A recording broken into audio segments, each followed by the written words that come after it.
जी मुजफ्फरनगर पहुंचे आप, किस तरह का कार्यक्रम आज मुजफ्फरनगर करा?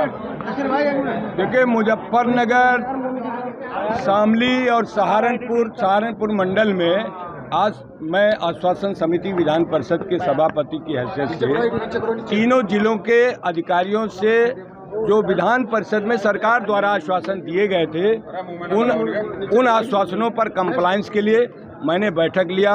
शामली के जिलाधिकारी, मुजफ्फरनगर और सहारनपुर के जिलाधिकारी और सभी विभागाध्यक्षों की मैंने बैठक लिया। लेकिन वो बैठक होने के बाद, क्योंकि मैं समाजवादी पार्टी का कार्यकर्ता हूँ, प्रदेश की मेरे ऊपर संगठन की जिम्मेदारी है, मैंने अपना फर्ज समझा कि मैं रास्ते में मुजफ्फरनगर है, अपने पार्टी के नेताओं कार्यकर्ताओं से, अपने पार्टी के समर्थकों से मिलता हुआ चलूं, उनके कुशल से पूछूं और आप मीडिया के भाइयों से मिलूं। इस संदर्भ में आज मुजफ्फरनगर में हूं।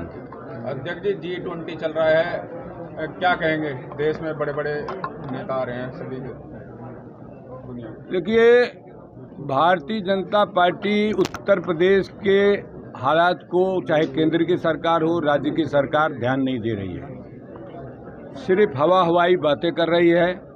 और भारतीय जनता पार्टी किसानों के साथ, नौजवानों के साथ, गरीबों के साथ बहुत बड़ा छलावा कर रही है। देश में गरीबी बढ़ती जा रही है, बेरोजगारी बढ़ती जा रही है, महंगाई बढ़ती जा रही है, भ्रष्टाचार बढ़ता जा रहा है, अपराध बढ़ते जा रहे हैं। इन सवालों पर भारतीय जनता पार्टी चर्चा नहीं कराती और भ्रामक प्रचार के लिए कोई न कोई जुमले फेंकती रहती है। अध्यक्ष जी, आपको पूरे प्रदेश का आप पे भार है, खासतौर से मुजफ्फरनगर में जितनी टूट देखी जाती है, बात इस पे आपकी समाजवादी पार्टी में शायद ही किसी और जिले में हो। यहाँ हर एक दूसरे की टांगे, यहाँ तक कि आपको ये देख रहे हैं, पिछले कुछ दिनों पहले ये हुआ था कि 25 मुस्लिम नेताओं ने इकट्ठा होके सामूहिक इस्तीफा देने की बात कही थी। यहाँ देखिए, जहाँ भी कोई कमी होगी, क्योंकि हम संगठन के प्रदेश के पदाधिकारी हैं और आपके सुझाव पर भी हम ध्यान देंगे और हम अपने संगठन को ठीक से सबको समझा बुझा करके इस संगठन को मजबूती प्रदान करेंगे। अध्यक्ष जी, चुनाव जीता है आपने, 2024 की कैसी तैयारी है? 2024 में हम प्रत्येक लोकसभा के संबंधित बूथों के गठन और बूथ कमेटियों का रिन्यूअल, साथ साथ मतदाता सूचियों में जो हेरा फेरी हुई है, मतदाता सूचियों में मतदाताओं के जो नाम बड़ी तादाद पर काटे गए हैं, हम अपने बूथ प्रबंधन, बूथ कमेटियों के माध्यम से मतदाता सूची में पुनरीक्षण, मतदाता सूची में संशोधन करने का काम कर रहे हैं और ज़्यादा से ज़्यादा मतदाताओं को मतदाता सूची से जोड़ने का काम कर रहे हैं। और लोगों से कह भी रहे हैं कि लोकतंत्र में मतदाता की सबसे ज़्यादा वैल्यू होती है। लोकतंत्र तभी जीवित रहेगा जब सभी लोग ज़्यादा से ज़्यादा मतदान करके सही व्यक्ति और सही सरकार चुने। जाति जनगणना के बारे में समाजवादी पार्टी का दृष्टिकोण स्पष्ट है।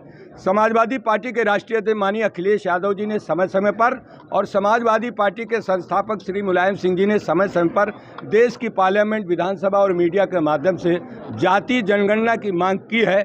बहुत सी पार्टियां अब जाति जनगणना के मांग को हमारी स्वयं भी समर्थन दे रही हैं कि जाति जनगणना हो, चूँकि भारत जातियों और धर्मों का देश है और यहाँ जाति और धर्म को देख करके तमाम पक्षपात होते हैं। अगर हम जातियों की जनगणना करा लेंगे तभी सबको हक और सम्मान उनकी रेशियो के अनुपात में मिलेगा। अध्यक्ष जी, गठबंधन ने अपना नाम रखा है इंडिया और इंडिया का नाम बदला जा रहा है भारत, क्या कहेंगे? गठबंधन ने नाम रखा है इंडिया, चर्चा है, कह रहे हैं India is Bharat, Bharat is India. BJP इस तरीके के कन्फ्यूजन के सवाल उठाती है कि महंगाई पर चर्चा न हो, बेरोजगारी पर चर्चा न हो, किसानों की फसल की लूट पर चर्चा न हो। इस तरीके से स्लोगन, इस तरीके के जुमले फेंकने का काम भारतीय जनता पार्टी करती है। ये स्लोगन है, इनका जुमलेबाजी अब चलेगी नहीं।